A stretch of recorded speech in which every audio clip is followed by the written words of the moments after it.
Hey, how are you doing? Well, Elon Musk is carrying out merciless cost reduction measure in Twitter Corp. Employees are forced to bring some toilet papers from their house to the office.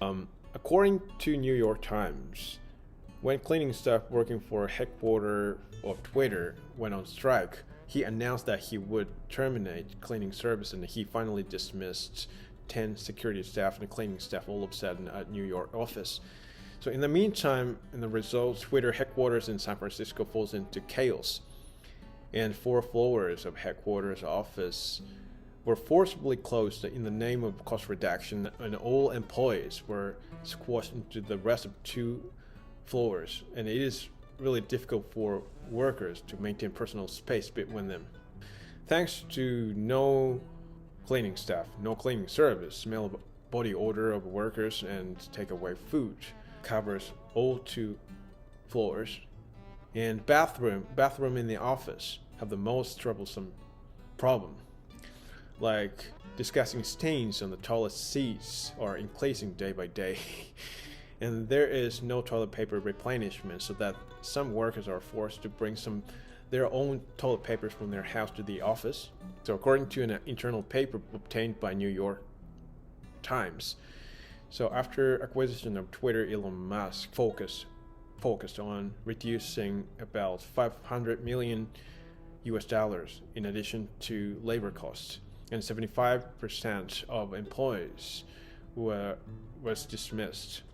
And specifically, he stopped payment of office rent and other services, and he closed the data center in Sacramento, in California, all of a sudden on Christmas Eve last year. Such Elon Musk's micromanagement is likely to make employees really irritate.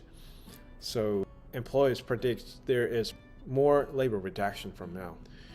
So far, labor reduction of sales departments has been fewer than that of other departments. So there are so many voices that next target will be this sales department. And Twitter's sales revenue is in the US is being sluggish now, and Twitter's advertisements revenue overwhelmingly dropped down compared to last year. So from here, I just want to talk about my opinion, especially about attitude of workers towards Twitter Corp. So first thing first, his attention is towards investors who prepare for some funds to acquire ownership of Twitter.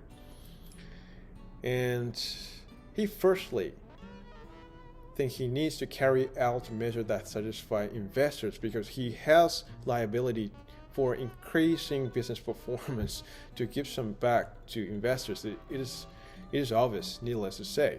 So he is not totally interested in employees' complaints about what he is doing.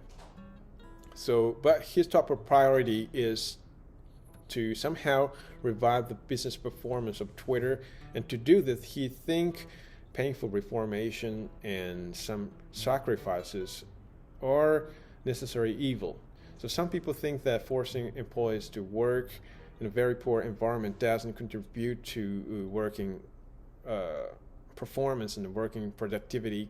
But from my viewpoint, preparing comfortable working environments for employees should be done in the situation where company's financial status keeps healthy, like good cash flows and good profits and good revenues.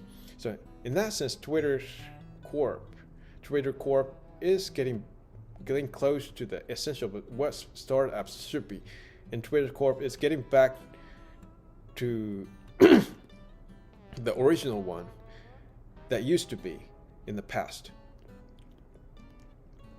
So it's like, do everything you need to do if it's what you can do. If it is just boring manual labor for low-wage workers, so do everything you need to do if it's what you can do. So in a startup company, there is no environment where you can only concentrate on your speciality. So every single task that will generate while running a company, including unpredictable accidents and avoidable situations, should be done in cooperation with other workers, colleagues, even if it's just bits and pieces, and even if it's just, cleaning stuff or something like that. So when Jeff, the founder of Amazon, established his company, he packed books in the boxes endlessly as often as he received orders from customers on the website. At the same time, he developed a system of online shop. So as a way of working a startup, thinking how you can bring good performance with the limited resources is very important, needless to say. So from my eyes, workers who complain about working environment in spite of receiving sufficient income from company are too extravagant, I think. They demand too much.